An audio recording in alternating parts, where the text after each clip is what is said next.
Climate migration.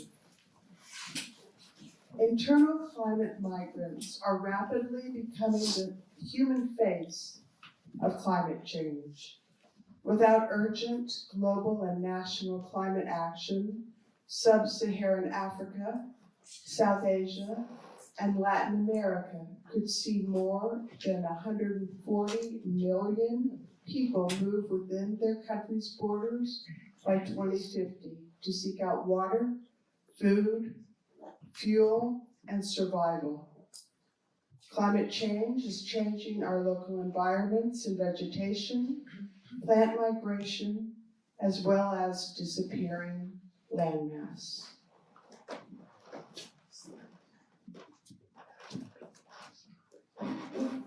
Friends, family, neighbors, a community center, a neighborhood park, a playground, a field, children chasing butterflies, laughing, arms in the air, colorful wings dancing across flowers in meadows that seem to stretch forever.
In the distance, smokestacks rise, and dark clouds form on the horizon, blotting out the sun. Flowers covered with gray grit, and butterflies fall to the ground like ash.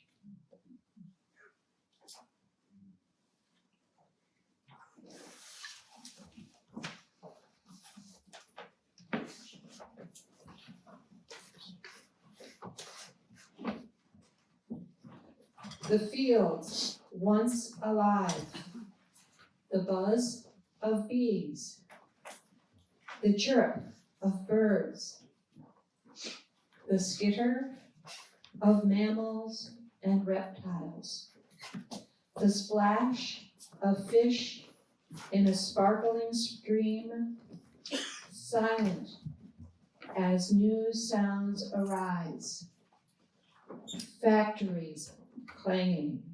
What is that? Look at the black smoke coming out of that. Oh my gosh, wasn't that a playground? Didn't we play in that? There's green ooze going into the river. Oh, yuck.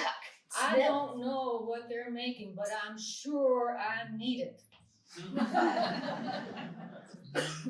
The words more, more, more, starting as a whisper, then growing. More, more, more, more, more, more, more, more. Stop!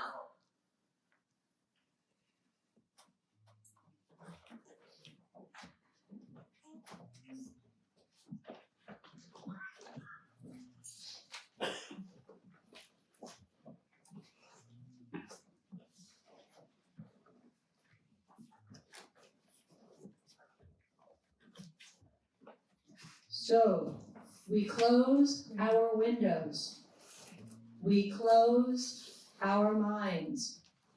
We sit sealed in our homes, filling our lives with things of plastic. We adjust our thermostats to deny the reality of warming rivers and oceans, valleys and glaciers. But the trees know. They seek cooler climes. The insects know. They search for nourishing plants. The amphibians and reptiles know.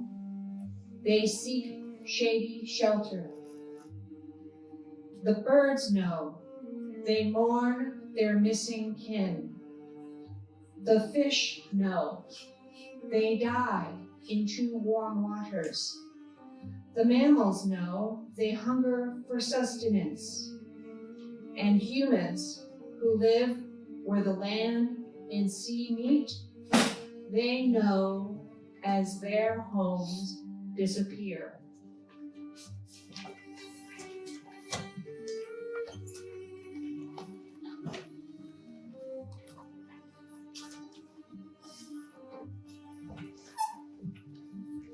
And the slow march begins. Move, adapt, or die. Die or move. Move or die. Die or move. What choices do we make? What moves do we make? Where do we go from here?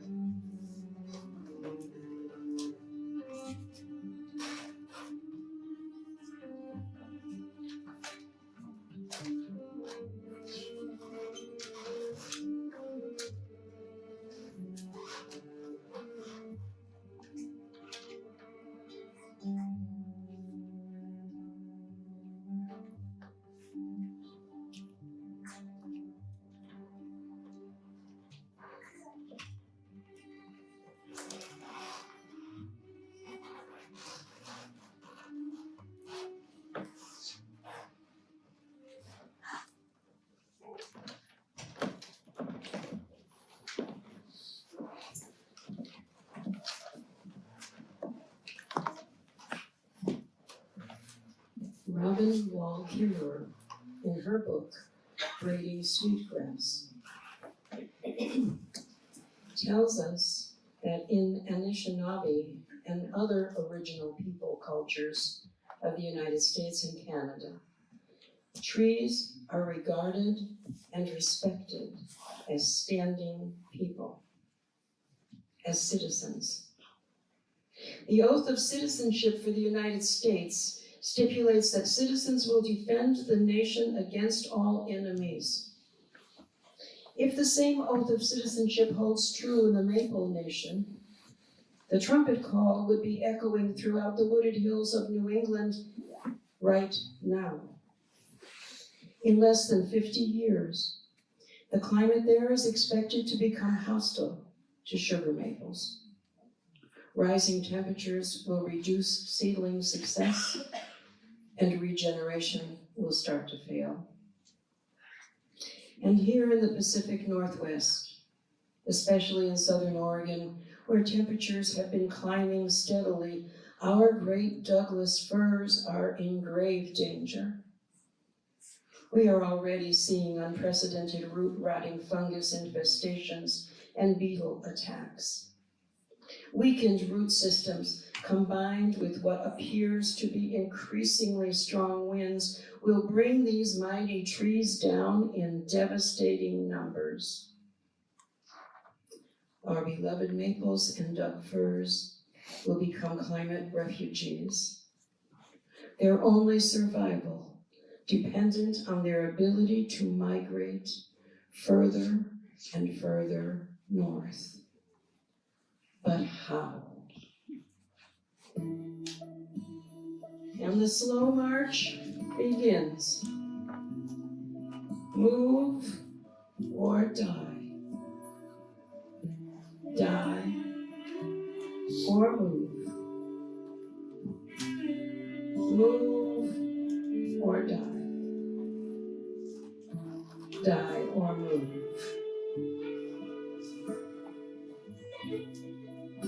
Die or move. What choice do we have? What moves do we make? Where do we go from here?